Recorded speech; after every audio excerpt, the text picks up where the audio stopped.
Welcome to the USL Live podcast for the Season 25 Week 2 preview. I'm your host, Romulocks, and this show is a weekly podcast where we revisit the results from the previous week, discuss the upcoming matches, and try and predict the winners and how that will impact the rest of the season.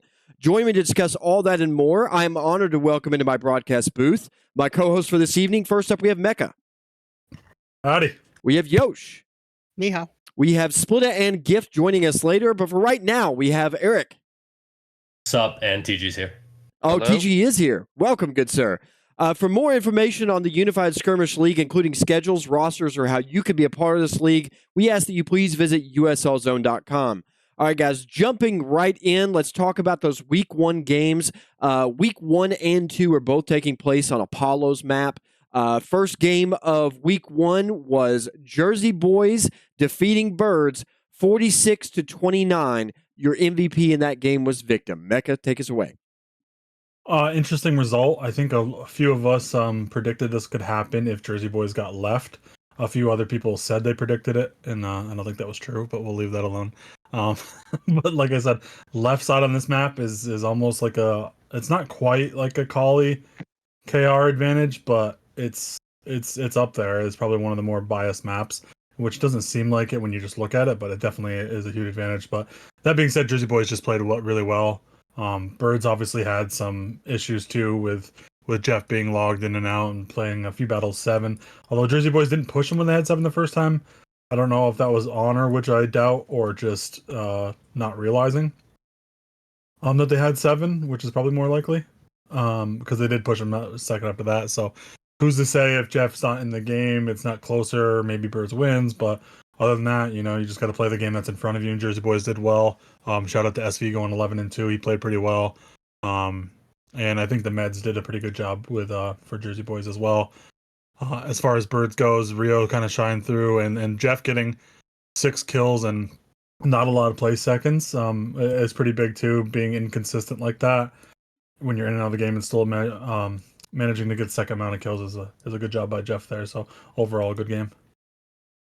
Yo. Yeah, Jersey Boys played really well. Obviously, having the left side's huge on this map. SV coming out, showing what he can do when he doesn't have to lead, doesn't have to talk as much, can just focus on being a killer. Bird started off a little bit slow, which is to be expected. I don't think I've seen them SB during the week. I know for me personally, it takes at SB to kind of get ready, let's get all the stupid mistakes out, stuff like that. Obviously, the DCs played a huge factor in this. Like, Jeff was probably not in the game for at least 5-6 minutes. That's huge. Even though Jersey Boys really didn't push on that, still just being down a man is massive, right? Other than that, Rio played well, as you said. The really standout person in this game, and he gets a lot of flack, I would say Kevin. Kevin, as a nader, provided a lot of support, and just very weird situations. So Let's go to Gift. Yeah, this is probably one of the worst matches I led. We got off to a terrible start in that first battle, and then just a lot of mistakes by I told the dudes after the match that I'll take full responsibility. I made a lot of mistakes. Not that Jersey Boys really capitalized on them like overly, but they did it enough. And then Jeff's power blipped out, and then he said he was going to come back.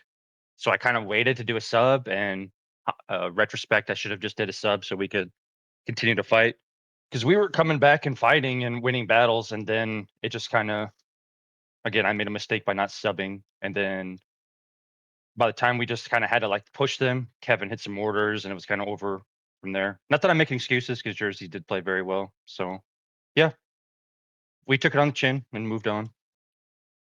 Okay, Eric. Yeah, I mean, apart from Jeff DCing, we've already talked about that. I want to point out that, as Yosh said, Mountain being able to focus without having to lead, but you pair him up with Leo, aka Leak, and that is quite the force to be reckoned with. I think they were together for a majority of that SB, and they were the main aggressors, putting Split in the backpack. I don't understand why they didn't push when it was 7v8. like Mecca said, I think they didn't realize that they were actually down. I think they were just too focused on the game. Um, and as Yosh said, this was Bird's probably first or second SB, like since the season started, right? So it was definitely a little bit of rust to shake off, and they obviously showed out in the next match. I also wonder, Eric, with you, what was the reasoning for the delay? Was it a gentleman's agreement or was it a conscious choice? Were they just playing passive? I think they had the lead at that point. They definitely had the lead. So maybe it was just, not wanting to rush into a bad angle and put yourself in a position where you might lose 2 or 3 guys. I'm not really sure the choice for that. I am interested when Splittah gets here to ask him about that. But it was a very interesting match. Oh, it's Splittah. Okay. Well, you comment on your game, man, for us, and then let us know what was the situation with Colossal. Did you guys know that he was gone as soon as he left, or did you learn it later? And what was the reasoning for not pushing there?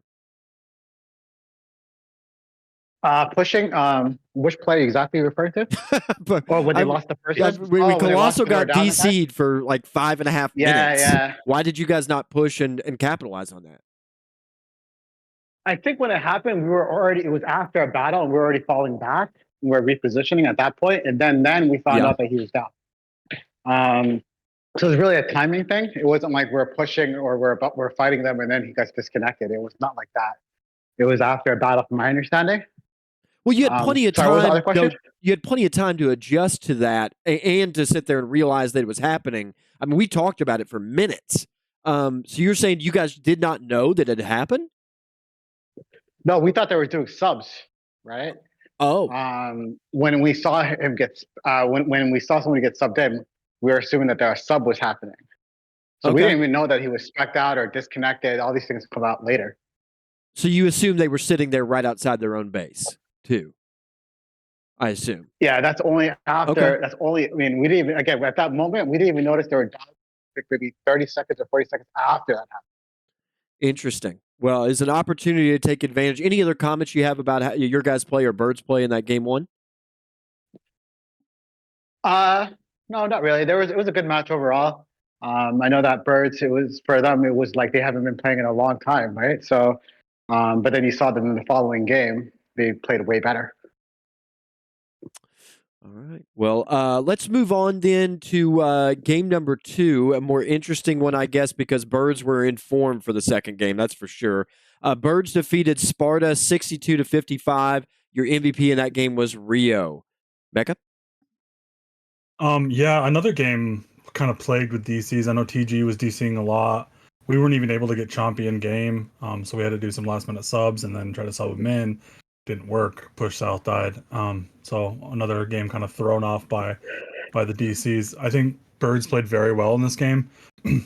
I think we played a really bad first half, trying to force north all game, and then once we started going south, we were winning like pretty much every south battle. And once we realized that, we started to kind of push the tempo and take it south every time. And once we did that, if we would have done that all game, I think we had a chance. But trying to force north, I think, cost us the game, and then with the DCs and everything, and then not having Chompy in too. But other than that, I think Birds played really well. Rio played well, 16-7. Jeff 14-6, and TG again going 11-4 while DCing a few times is pretty huge too. Shout out to ESO on LMG too. That was part of the turnaround as well. We switched from Shasta to ESO on LMG, and ESO was really starting to open it up that second half. So I'm looking forward to the rematch with hopefully, both teams being able to have Aiden the whole time. And yeah, I think it'll be a better game second time around. Yeah, I think the server issues suck. Luckily, it didn't come back to haunt Birds yet again, right?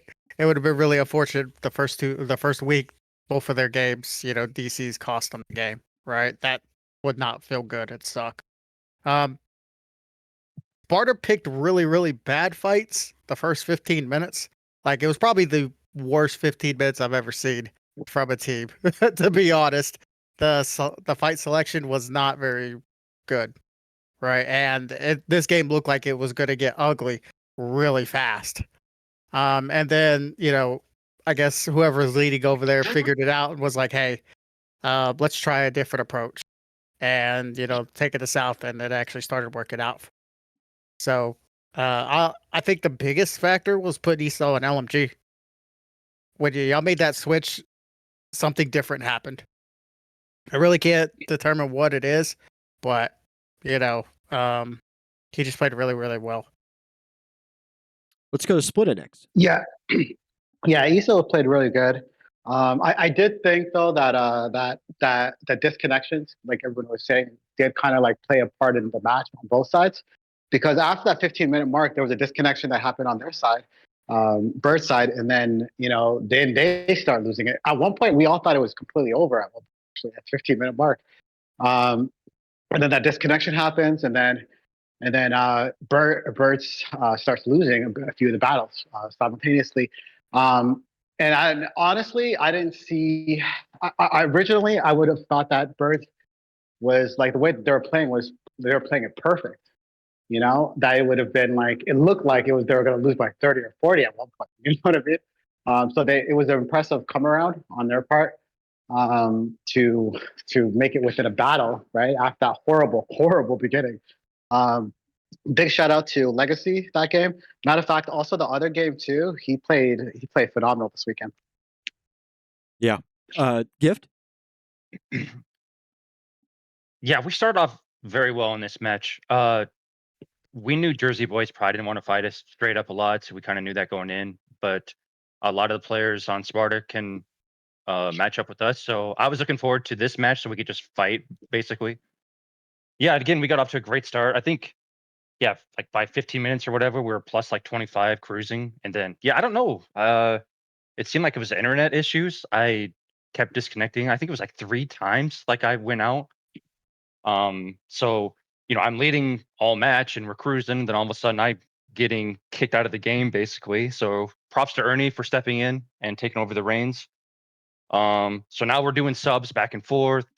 Like we're trying to get RR in, and there's a whole bunch of shit going on. And then I'm trying to come back in. RR gets subbed out in the middle of a fight, and then Splittah just kind of took the momentum from there. And we were on our back heels the rest of that 15 minutes, but we held on. So that was pretty much the game.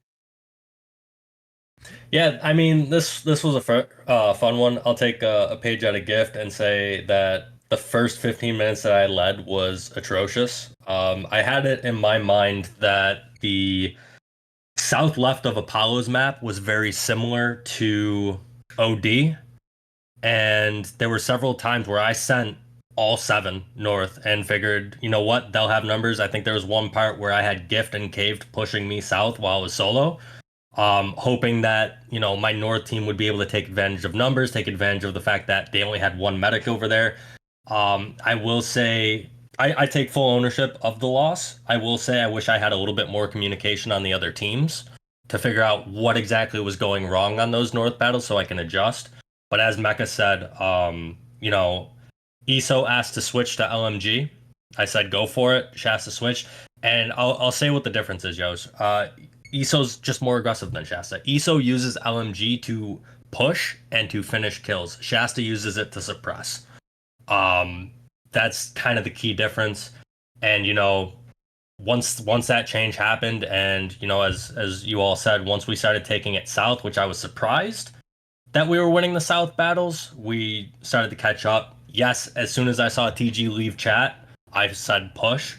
I was taking full advantage of the DCs. No honor here, as Pister likes to claim he has. And I feel bad for our user, but welcome to USL, buddy. Sad. Absolutely. Hey, at least you noticed that we were down a guy, unlike Jersey Boys that didn't push the whole time. Yeah, it was absolutely mind-boggling and perplexing what was going on, and it was so, as Yosh said earlier, it was like 5.5 minutes. It was so long that it was awkwardly long. And the second game, Eric, as soon as it happened, Eric was like, TG's got disconnected. Go! It was, anyway. Let's move on to the third game, which might have been the most surprising game of the weekend. Dark Slayers over Talking Smack Sunday.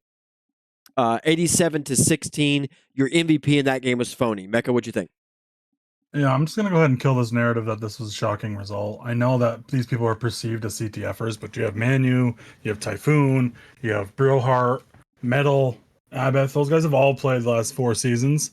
So I don't really consider it a CTF squad. Ender, SL legend. Tyrael has played recent as 2 years ago. Phony coming back, but he's been SBing here and there over the past year or so. So I don't think it's a big of an upset. When you look at the rosters compared to each other, besides backs, who gets kills on TSS? I mean, Uni if you put him in a good position, but then the rest of it is just not good. I mean, you have Lunatic going 0 and 11. A Game Freak sub died multiple times with 250 energy. That dude again, why is he medic? Dying with 250 energy multiple times. Smack trying to lead and play Marine. Trax missing every demo shot he shoots. Like, I just don't understand why anybody thought this game was going to be close, even with a perceived new CTF squad. So this didn't really shock me at all. What did shock me was Tyrael going 21-0, and then Typhoon and Phony getting 17. So I guess I could say I'm shocked by the stats, but I thought this was going to be a blowout the whole time, so I'm not really that shocked. And I think every game from TSS this season will be the same thing. Yeah, this game was ugly to cast. Who's gonna pick up kills on TSS? I mean, it's got to be Uni, right? He's got to be the guy that's being better than 3 and 11. But I think the biggest weakness they have is playing that dude at medic. Holy crap, man! That guy was dead first every battle, right? If you're TSS leadership, you need to sit him down and be like, "Look, I like you. You're a good dude, but you can't play medic anymore. Sorry." Just have him play Ripper or something. Have him Anything. play Marine, dude. He's gonna be fine. Or play Ranger. He was a decent sniper back in the day. Have him play Ranger. It's fine. Right. Shout out to Trax. He's got to stay Marine and do a little bit better than 1 and 7 for these guys to even have a chance of doing anything this season. Right. To Dark Slayers, obviously Tyrael going 21-0 as a nader. He's like, look, I don't need borders. I don't have to take a death. So props on him for dropping 21. TSS has a lot to do if they want to make playoffs. I mean, they could be the only team that gets left out. Yeah, I didn't think it was going to be close. I thought they were going to win by at least 40, but honestly, I'm still shocked that TSS couldn't get more than 16 kills.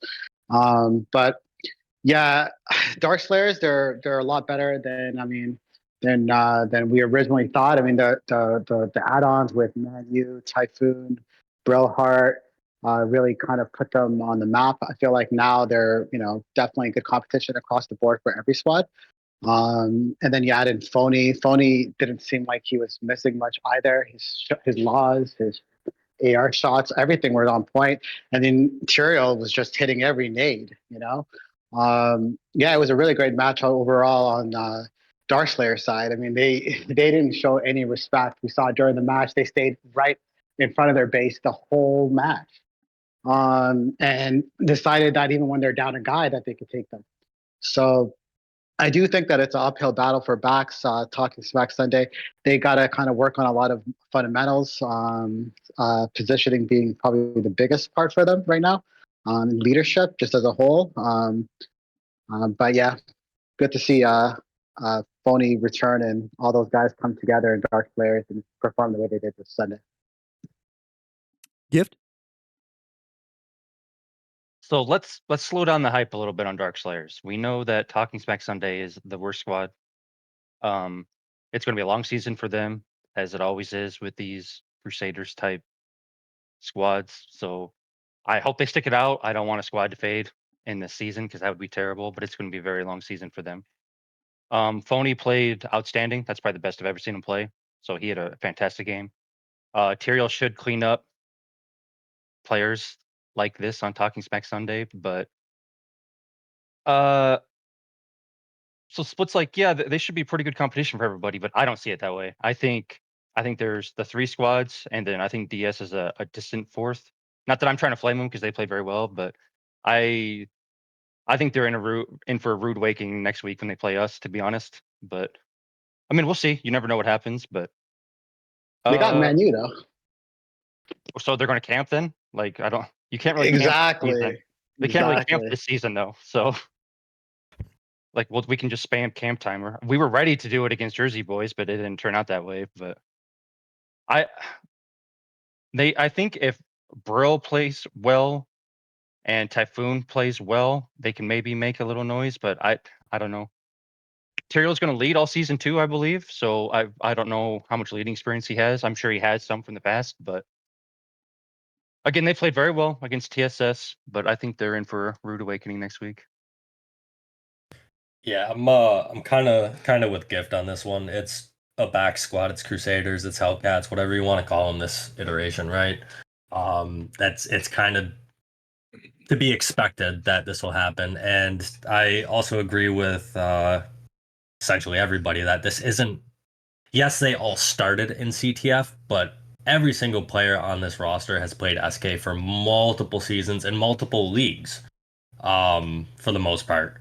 So I think I agree with Gift's take that Tyrael should clean up with 40s against this type of squad, because none of them pay attention to the actual 40 projectile and they just run into it, which was what was happening. The best player on the field was Phony.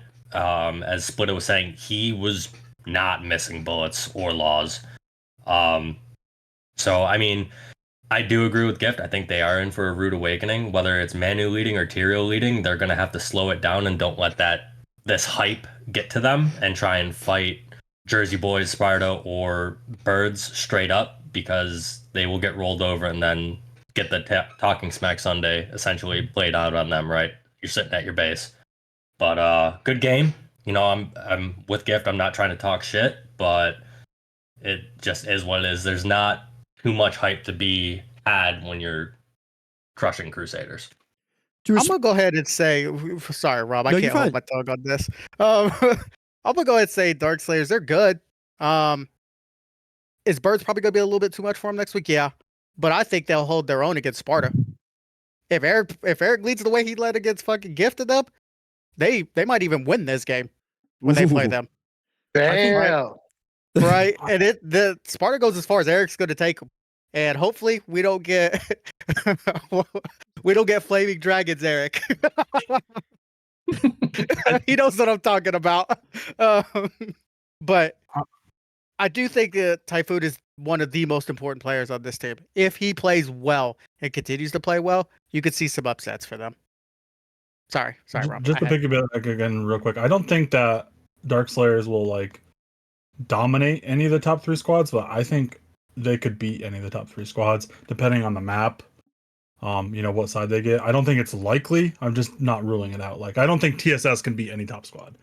Yeah, and I just don't think that's a 0% possibility. But Dark Slayers against Birds, maybe they have a 15% chance. But Dark Slayers versus Sparta, maybe they have a 30% chance, something like that. You know, I just don't think it's out of the question that they beat us. I don't think it's likely, but I also don't think it'd be the biggest upset in the world, considering they have a bunch of decent players. If they lead right on the right map with the right classes, anything can happen. I think Ender needs to unrust a little bit more, though, for that to happen. Oh, he definitely does, but he will over the course of the season. Let me just spit this out. Like, I'm to Mecca, to your point in the very beginning, I'm not surprised that TSS lost here. Splittah had this game called at 70-30. I had the game called at 68-35. Like, we weren't surprised at the win. We were surprised at the way the win happened. It was utter dominance for Dark Slayers, like from beginning to end the whole way. And there were a couple times, like I've seen TSS play in the offseason a lot, where, you know, you have a team laying it on them, and then occasionally something will happen. They'll get a freak grenade kill, and then they just kind of just swarm the other team, and they'll get like, you know, 4, 5, 6 kills in a row just off the fact that they got a luck grenade or something like that. That didn't happen the entire game. It was just 1 or 2 guys they picked off here and there, but otherwise Dark Slayers was on the assault the whole time. And I actually kind of disagree with Gift and Eric. I think this, I was not expecting this roster to be this strong from Dark Slayers, and I think they could go really deep. It depends on how they play, but I agree with what Eric said a moment ago. They need Fly Molo to unrust and become the legacy for their squad, or the Kevin. They need, or League maybe even. They need somebody to step forward. Don't tell him to be like Kevin, please. Well, yeah. Well, Tyrael's already on the field, but I mean, you need a strong leading Marine, and I think that Fly Molo can definitely be that for this squad, and we know he's got that gear. He's just got to find it again. But DS did look really strong, and I agree with what everybody said here. Despite the score, I don't want to take anything away from King. He had a great night, but Phony was the best player on the field. He looked amazing, and something that I compliment Splittah and Colossal for specifically a lot in the past is that they'll charge into the left or the right group or the top or the bottom group, whatever it is, and as soon as that group backs off of them, they turn and team shoot with the other team and like focus out from distance that team. Phony did that all game long, and he got kills doing it. And I'm interested to see if he does that against top tier squads. So really good on Dark Slayers. Nothing but compliments for their first game out. TSS got a lot of work to do. We're going to be talking about it here in a little bit more, but I hope for a better season for you guys moving forward. Guys, let's turn to week 2 games. As I said, also on Apollo's map. These games are starting a little bit later at 10:15 p.m. Eastern, and the last game will start at 11:45 as of right now. The 10:15 game is Jersey Boys versus Talking Smack Sunday. I think we know generally what's going to happen here as of right now based on what everybody said, but does anybody have any comments, anything they're looking for from this game? Just get some subs in since stats versus non-playoff squads don't really matter anymore. Just, play everybody. Get everybody some time, and I think it'll be good. Anybody else? Nope. Okay. Let's move on to the 11 p.m. Eastern game. We have Splittah versus Jersey Boys. Once again, a warmed-up team to play against Splittah with Jersey Boys coming off that first game. What do you guys think, Mecca? I think it depends on who shows up. I think if Chompy can show up and play, we do have the left side since we won the coin toss today. Breaking news. So we'll be taking left side. I think we win this on the left side. Same reason I said the Jersey Boys could upset Birds with left side. I don't know if this is an upset with Champion with their full roster. I think the teams are pretty even, but with the left side, I think we beat Jersey Boys. I think it'll be very close. I think Jersey Boys will try to do some fun stuff north and kind of move around the map. But overall, I think we end up taking it in a very, very close match. I think single-digit win for us. Yeah, I think this is going to be a nice, boring game, to be honest. Sparta has the left side, so they're going to take full advantage of that, especially needing a win. So I'm interested to see if Pister comes out a little overconfident, though. He got the big win in week 1. This would be another big win and really set his team up for playoff success. Right? So I'm interested to see what happens. I'm going to let Eric talk more. Let's go to Split. Splittah. All right, let's go to Gift. Yeah, left side obviously is a big advantage on this map. I think Sparta will win. I don't think it's going to be as close as Mecca thinks, but I think it comes down to the medics that shows for Sparta. CC was really rusty. I don't know if Iron is going to show and medic or play a combat class. I don't know what's going on with there, but they really need him. Bonds, aka Arthur, that's a big pickup. He played pretty well for Cats last season. So if you plug him in the starting spot, that should really help Sparta too, I believe. He's pretty aggressive and he shoots a lot. So that should help get some focus fire in there. Chompy, I don't know. He played well on a pretty poor squad last season, so there's a little hype for maybe on a good squad, but we'll see. I haven't really watched him play with Sparta yet, but we'll see. I think if Eric takes the fights to Jersey Boys and I think the first battle is going to be super important. If Sparta can win the first battle and dictate the game, then I don't think it's going to be that close. It should be 12-15, in my opinion, by the end. Yeah, I mean, it's going to be nice to give Jersey Boys a little taste of their own medicine, I will say. It's nice to have left side. I was worried about playing the worst map in this rotation from away against the top 2 squads. Because if we get right, it's quite possibly another loss, right? But because we have left, I do think we'll win. I'm kind of more with Gift saying that if we do get that first battle and I can dictate it, it will be probably like a 15 kill win. If not, it's going to be, like Mecca said, like maybe 5 kills and we'll get we'll get the lead with a few minutes left, and they'll have to push us, right? And that's how we expand on that lead. ESO's going to LMG. If Iron shows, Iron told me he wanted the med. So to answer that, Iron will plug in as a medic. And Chompy, at least in SBs, plays very well. Him and Sabotage play very well off of one another. So it would be nice to have him in. Hopefully his internet doesn't shit out on him again. Yeah, that did. Sorry. Go ahead, Split. I'll jump in. Yeah, I think it's going to be relatively close. Similar to everybody, I do think that the first battle is going to kind of dictate how this match does play out. As for camping on the right side, there's really not much camping that can be done. So we're basically going to be pushing most of this match. I do expect. Right. I mean, sometimes you gotta play your sides, right? There's one side that's better to hold. There's another side that's better to push. You know. Yeah. Right. And the right side, you gotta push. It's just what it is. There's not. That's a Romulocks take.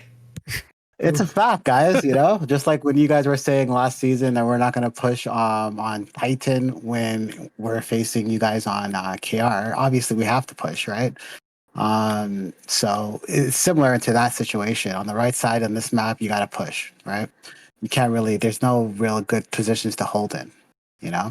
So you would expect us to have to push, and that's exactly what's probably going to be happening. The question mark is if Eric kind of like more or less camps this match, which I would imagine this is a kind of a must-win situation. So I could imagine that they cap practically most of the match. But yeah, I do expect it to be close. Yeah, I'll give them as the favorite on this match just because of the side advantage. All right. Uh, Go ahead. I've played with Eric for 10 fucking years. I don't see him camping ever. That's one of the reasons why I get excited to play against a Sov or Eric type squad, because they're going to fight straight up. They're never going to camp. I will say for Jersey Boys though, if Ninja shows, that'd be a big thing for them, and that would cut the kill lead down or whatever. But yeah, Split is saying Jersey Boys is going to push. Fucking LOL, man.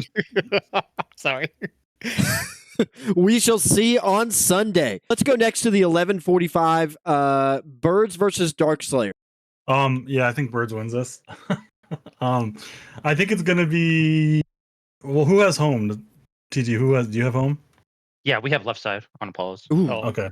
I think Birds wins this by quite a bit. Then, I know we saw Darkslayers push TSS, and Rom got a nostalgia boner off Phony being able to stream down Smackrock, who doesn't strafe, but He did not strafe. pretty I will much confirm. pretty much everybody besides Fax on Birds can strafe. So I think that you'll see Birds play a lot better versus DS, and I think that if I was Birds, I would play Ernie as like demo or something to just keep everybody in check on their team, because they're not going to want to push. They have a nader, so as long as they don't catch the nader, Tyrael will probably switch 5 times. He'll go Ripper, he'll go demo, he'll try to figure out something that works. But as long as you don't catch Tyrael's demos and mortars and all that good stuff, like you did Kevin's at the end of the game, I think Birds should walk away with this by a couple battles. But I do think it'll be super slow at the beginning, because I don't think that Darkslayers is going to want to fight Birds straight up.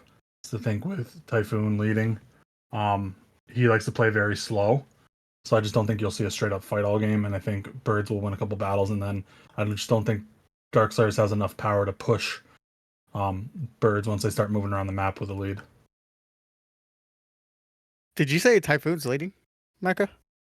Is that confirmed? So yeah, I don't know. That's what I figured that him or Manu would be leading. Okay. Left side's tough to overcome on this map. Yeah. It'll be real interesting to see how Gift wants to play it. I think he's gonna take it right to him, right? And if he does, this could get ugly really fast. Split? Yeah, I think it's gonna. I don't think it's gonna be that close. I kind of imagine that Birds winning by at least 30 or 40 kills. It's the question mark really was going to be Manu showing. If Manu's there, that could just cut the lead in half right there, simply because of how he plays and how he leads and yeah, I mean we've seen it last season. Whenever Manu's around and his leadership, it's he can make any squad look really good. And in this case, if he's there, I do think that it'll be within a 10 kill margin, maybe even 15, which speaks volumes to his leadership. Gift? Yeah, I don't. You really can't camp this season. Like, you can't sit around. The rules really affected camping. So even if you have somebody that wants to sit around, you just call camp timer, and move around and whatnot. Again, left side is massive on this map. We are definitely going to push and fight. If I Imperial and I'm going to play support class, I'm going to play demo, and I'm going to target Fairfax because he's going to eat every single RPG and demo known to man. So that's your win condition there. But yeah, I could 20 probably is where I'm comfortable saying I think we'll win by 20-ish. I fully support this fax hate. Sad. That's a good guy. Anyways, yeah, with Birds getting left side, this isn't really going to be close. Like Gift was saying, the rules really impact camping. Even if Manu is leading, he's gonna get hamstrung by the new rules. And Birds is smart enough to kind of get where they're camping and where they're gonna have to rotate to once that timer is called. So by the time those guys go ahead and move, Birds is already going to be set up, and it's just going to get ugly pretty quick. Because Wait, for the last, can I ask? I thought it was Birds that was away. Birds is at home. Yeah, Birds is at home. Okay, my take. I'm gonna redo it real quick, but I'll let Eric continue. Anyways, yeah, no, I mean, Birds is going to win by 30, at least. That's it. Yeah, I think as much as I have hope for Dark Slayers in the future based on that week 1 performance, I think this is going to be a slam to earth kind of moment. And I don't want them to be discouraged afterwards, but I do think that Birds are going to lay the hurt on them pretty bad. And I would expect kind of guys like Rio to he's just going to carve through them. And I think they're going to get 20 plus kills. Yeah, Rio. the 12 to I think they're going to do well at the 10 to 12 minute mark. But then about the 12-minute mark, I think Birds are going to have it figured out, and they're going to start moving into triangulation position, and it's just going to be a killing field. So I agree with you guys. I think between 20 and 30, if Dark Slayers can keep it respectable, but it could get worse than that. It just kind of depends on how they play and how they handle the adversity. So I was going to add the fact that I think it's actually going to probably be like 40 kills, actually, at least 40 kills, just because of the side advantage and the fact that they're going to be pushing them throughout the whole map. So, yeah. We'll see. I mean, I'll be interested. I think success for Dark Slayers this weekend is probably keeping it below 20. That would be really good. So, anyway, let's move on. Guys, let's talk about baselines. During the offseason, Bowen and Grump painstakingly combed through the rules looking for ways to reduce contradictions and clutter and get us back to a manageable rule set that is easy to understand and officiate. Part of these rule changes included simplifying the baseline rules to say you can't cross them at any time for any reason prior to the 3-minute mark. But upon reviewing these rule changes, several people in the league were left asking, why do we need baselines anyway? What purpose do they serve in USL? So let's take it to the panel to discuss. Panelists, I'm going to ask each of you to weigh in on this question and ultimately come down to one side or the other. Do baselines serve a necessary purpose in this league, or are they a relic of the past that we should consider getting rid of? I'm going to give the most politic answer ever. Yes and no. I think they do serve a purpose for when, say Birds is playing TSS on KR, for instance, just as a hypothetical. Without the baselines, they're just going to literally be outside the DS camping them the whole game. That's why they were invented.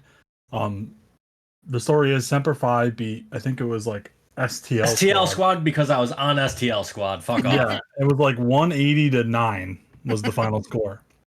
And I was on Semper Fi that season, and we were literally just outside their base because they had Titan on KR, and we were literally outside the base. This is before trenches, anything like that was made, and we just were farming them the entire game. So that's why baselines were invented. And I think with squads like TSS, not to shit on them any more than we already have, I think they're kind of needed. Like, you don't want Birds or Splittah or any of these teams to be able to just like free farm them at their base, right? So I don't see how you get around that without baselines. And then the argument for without them is because so many people abuse these over the years, falling back into baselines, running away without the enemy being able to chase them, and then we change it so the enemy can chase them if they're falling into them. And then there's this, and then there's that, and it's the most contentious rule that we have. So it doesn't make sense to keep it anymore. So I understand why people want to get rid of them, but I think there needs to be a smart approach because I don't think you want to see people get literally base raped like it's red versus blue in an actual league game. I got nothing more to say. Mecca said it perfectly. Yeah, I agree. Mecca said everything that I was going to say. You got anything, Gift? I think they definitely serve a purpose, but I think you could shorten them up. I think with the camp timer rules in place now, you can't just sit outside your DS. You can't even sit in DS because you have to leave within 30 seconds, right? So I think if you just shorten them up, like maybe just a couple, I don't know, just a little bit outside of the DS is probably good enough. I remember on SOE Warhawks playing Apocalypse and then just sitting in their DS at the end on KR, and we lost because we couldn't push into their base. But now, but now that you can't do that, it's like I don't. Are they really? It sucks that you're going to stat pad TSS really hard, and that blows. But other than that, if we could somehow test like not baselines, that would be great. But I'm not sure that's possible during weekday SBs. But they could definitely be a visit into removing. I think we're at a good place now that we could possibly remove them. Before you go, Rom, real quick, I think or Eric, sorry, the TG makes a good point about the bloated baselines. Like over the past couple seasons, they've gotten larger, and I don't know why, but they never used to be that far out. They were way closer to the base. Like the colleague KR ones were like on the blacktop, and now they're like so far out. And then the Apollo map ones are so far out past the rocks and everything, and I think that just breeds abuse, and I think it doesn't really help the teams getting stat padded. So I think if we brought them in a little bit, that would be a good compromise as well. Yeah, I'm gonna piggyback exactly off what Mecca's saying. There are certain maps where the baselines actually affect angles extremely, like it's ridiculous. Apollo's map being one of them, Outpost Delta being the other. More and more, like I think there was a time, maybe like 8 seasons ago when I was still admin, and Sov pitched the idea of secondary baselines. And this was something that I took to staff. Nobody cared to listen to it, and we just kind of kept everything status quo. But to kind of dive into it a little bit, the current lines that you see, we'll use Apollo's map as an example, would be lines that you can cross for an angle, right? That last set of lines. You still can't shoot in it, but you can cross for the angle. The home team cannot cross any lines whatsoever, right? Of their own. The secondary set would be a little bit further back where no team can cross until everything is voided. That way you don't have to worry about, all these possible rules being affected or affecting matches. Or we could do what everybody else is saying and just get rid of them. Or just shorten up the ones that are currently in. I don't care, but when it comes to this current map rotation, the way that we took away getting angles through baselines is very, for lack of better words, toxic to the teams that are trying to push and get angles against camping teams. Kevin does bring up a good point about that, though. Like, we already can't figure out one baseline. I think two base. I mean, I think ideally in a perfect world, that's a great solution, the 2 lines. But USLers are dumb as fuck and just intentionally abuse all the time. So 2 lines might be too much to ask with the ref's discretion.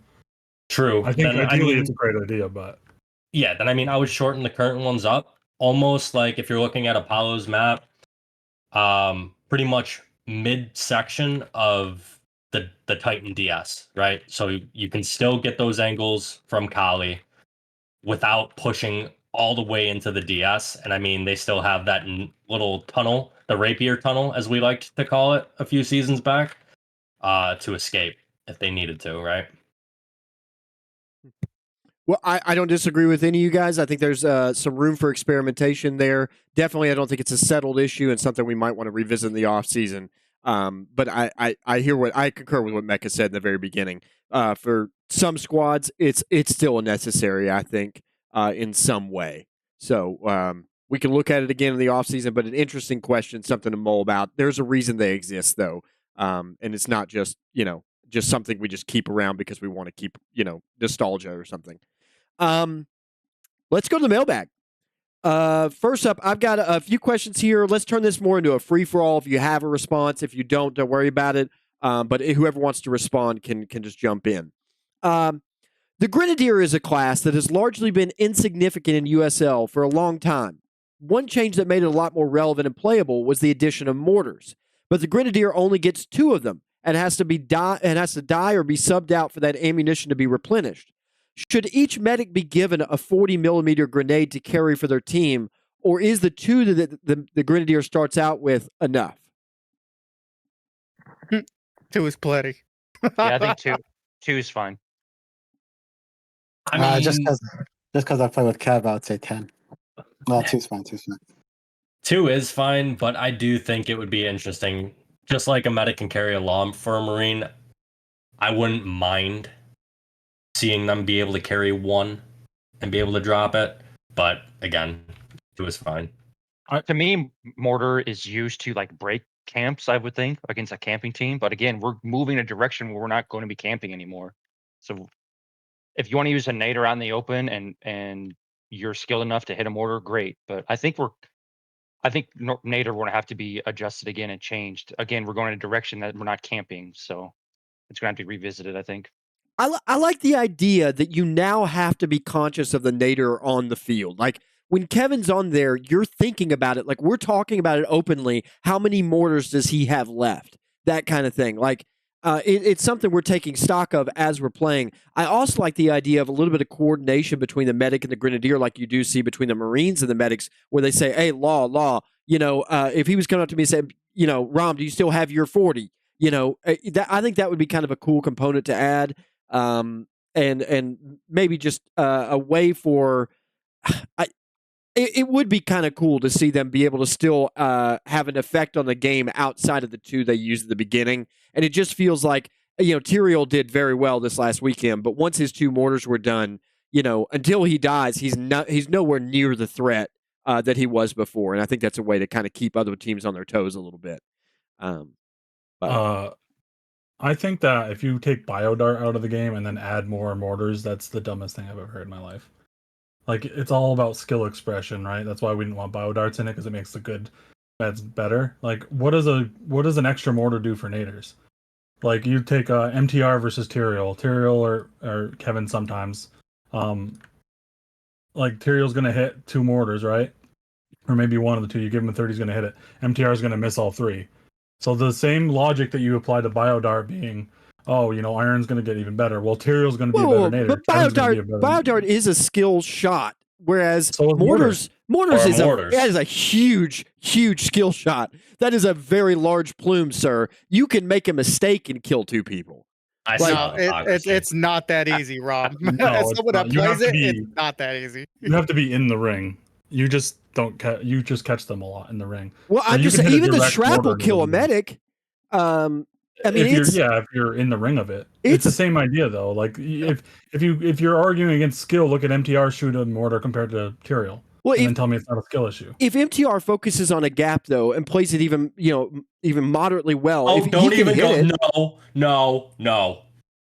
Well, then if a medic is focusing on aiming, they can aim a Biodart. That's the same argument. Yeah, you can't use the same logic and then say there should be more. My argument with medic was also that you don't change something that's really good. It's good. Leave it alone. Thanks for giving me 5 medics on the balance. Grenadier, you son of a bitch. You already have 2 40mm. Like, it's not like you're changing the game. You're just giving them 1 more ammo. Here's the question though. We nerfed AT into the ground repeatedly. I think it's time to nerf mortar into the ground. I've been one of the big proponents to play it in pub this whole time, but I have seen the light. Well, people are still Gone from the game. Yosh, people are still Or surprised when they see 90-second Grenadier timer. in the game. Like, people are shocked to see it. Oh, that's a bold choice. You know, like, it's not like Grenadier is so overpowered that just, you know, just having one is like, you know, you add an AT or something. I mean, when you can open a fight from 2 chords away with a mortar shot on a medic, I don't understand how you can say that. Oh, no, I mean, I think it's a good class for that. That's why I'm saying it. Everybody's conscious of it. But, like, once he's used his 2 mortars, nobody's terrified of Kevin. You mean to tell me you're conscious of it and you still catch that many? I don't know. It's a rough one for me to dodge. Okay, Eric. I don't know what to say. I don't have any. I'm just talking about the idea of adding more ammo and just keeping a Grenadier more competitive. But I think that's with Nate already has 140s, by the way. yeah, I also 140s. And for you what wanna add a Tactical mortar, like, is saying. come the fuck on. I apparently can't dodge an RPG running straight at it. Anyway, That's true. Well, it's very map dependent too, that class. So it Right. looked good this week because it's Apollo's map, but on Bomb's map, you're not going to see a nader, obviously. No. Well, Kevin's going to try to play it still, and it's just going to Good luck. look like the first 25 well, minutes. well, let me just turn that question because that question is next. Who is the better Grenadier right now, King or Kevin? And does the Grenadier class belong in this league? Who cares? Yes, it belongs. No, it doesn't need more mortars. And I give the slight edge to Tyrael because I think Kevin's better probably with mortars, but I think Tyrael's better with 40s. Anybody else? A universal cooldown of 90 seconds like AT. Got it into the ground like you did, my boy. Yeah. Well, that's an interesting option that I heard Kevy banning about, a replenishing mortar that, you know, every 90 seconds, 2 minutes. Yeah, I'm with that, but cut it down to 1. No, one mortar every 2 minutes. It needs to be at least 90 seconds. Got it into the ground. Yeah. I think that's an interesting thought. Anyway. All right, let's go on. Talking Smack Sunday had a rough outing this weekend, as we talked about. Looking at the schedule, it appears they have several more to come in their future. There was some discussion this weekend that perhaps Sav might join the squad and see what he can do with them. Outside that possibility, imagine you're the chief advisor to Smack Rock right now. What do you do differently to either improve the gameplay, chances, or just the general enjoyment of the team members? I mean, the chief dude medic. Yeah. Go ahead. No, the chief advisor shot down Sav and Yosh's offer to be mercenaries for their match. So Smackrock should find a new chief advisor, first off. And secondly, yeah, don't play that dude as medic. Yeah, pretty much that dude as medic is killing y'all. Please change it. I was trying to think too, like if I was on that squad, how would I even try to direct them? And really the best you can do, ball up and push one team and hope you get kills. Big red dot. I don't know what else you can really do. It's really tough. It's so hard being on a squad like that to keep morale up. Yeah. Well, we wish them the best of luck. A lot of good guys over there. Who's we? There are always a lot of changes to team composition following week 1, and this week is no different. Albert joined Jersey Boys, Bonds joined Splittah, Flo joined Darkslayers, and Lunatic left Talking Smack Sunday. Of those 4, which player's presence has the biggest potential impact on the squad, or lack of presence in the case of Lunatic? I think Bonds is going to be a good pickup for Splittah. He should slide right in and start probably. Again, I don't know how active CC is going to be either. That's the first time I've really seen him. And I like CC, but that was a pretty bad game by him. So I think Arthur will slide in there and play very well with Splittah. Yeah, I'm going to be biased and say Arthur. Because, like Giff was saying, CC didn't have the best game. He hasn't really been the most active either. He did get on an SB like once this week or the week prior. And, you know, he was on playing pub before, which is why I played him. And I really didn't have a choice because him and Ram were my only 2 medics on. And so, I mean, Bonds is going to slide right in just fine. Okay. Let's see here. With so many free agents remaining, what should be done? Should we open the roster cap again to allow for additional pickups, or should it just be better luck finding a squad next season mentality towards the rest remaining on that list? I mean, I think you do what we've done every single season and wait for everybody to get close. I think everybody's at least 13 now. So I think it would be fine to open it up for one more slot and then continue that trend, right? As soon as everybody gets close to the cap or is at cap, it should be increased again to get those people on a squad. Yeah, agreed. I mean, Yeah, we should go go to 15, I think, soon, because we have 4 with 13 and one that's full at 14. Yeah, Bowen's already indicated that's never his mentality to exclude people from the league. So it sounds like there will be another roster increase coming. So I think that's a good choice on that as well. Any other mailbag questions that anybody else received? Going back Okay. to rosters, it's really too bad we don't have a 6th captain because there is quite a few names on the free agent list. Really? Like I really didn't want to. Too bad Speaking that's to my he's a own squad, coward. I didn't want to over recruit because you can only play so many players. So I've tried to keep my roster down, and we just kind of picked up a couple people to SB during the week. Really, Yeah. Especially when you get over that 13 mark, you got 5 guys that you may or may not make it week on. But then when you're getting into 15, yeah, there's no way that many people see the field. And if you took 2 from every team, you got the components for a really good starting lineup right there for a 6 squad. So, yeah, it's kind of. You say that, Ron, but chemistry and gelling is very important. Leadership is another, right? Who's going to lead that team? Yeah. Yeah. I mean, that's where Nexus found ourselves for sure the past 2 seasons. So, I mean, I understand, but you could still have fun. I don't know. Anyway, any other comments on that? All right. Well, guys, we need mailbag questions. If you have questions that you want the panel to answer, feel free to send them to me on Discord or uslzone.com. I'll put the questions together prior to our recording on Monday evening, and bonus points if the questions make us laugh. USL Week 2 games are coming this Sunday, December 15th. Don't miss the matches, as this week should be some intense clashes. Excuse me.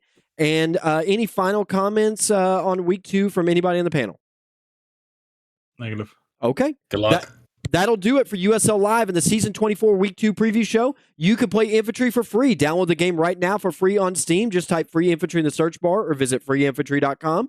If you're interested in league play, please visit uslzone.com. Sign up on site where you can view rosters, schedules, and the forums. Be sure to check out all our available videos on the Infantry Online YouTube page. Built and maintained by military police, feel free to relive the nostalgia anytime you want by going back to watch play from past seasons. I'd like to thank my co-hosts for today. That'd be Mecca, Yosh, Splittah, The Gift, and Eric. Thank you to our executive producer, Military Police. This has been Romulocks, and you've been listening to USL Live.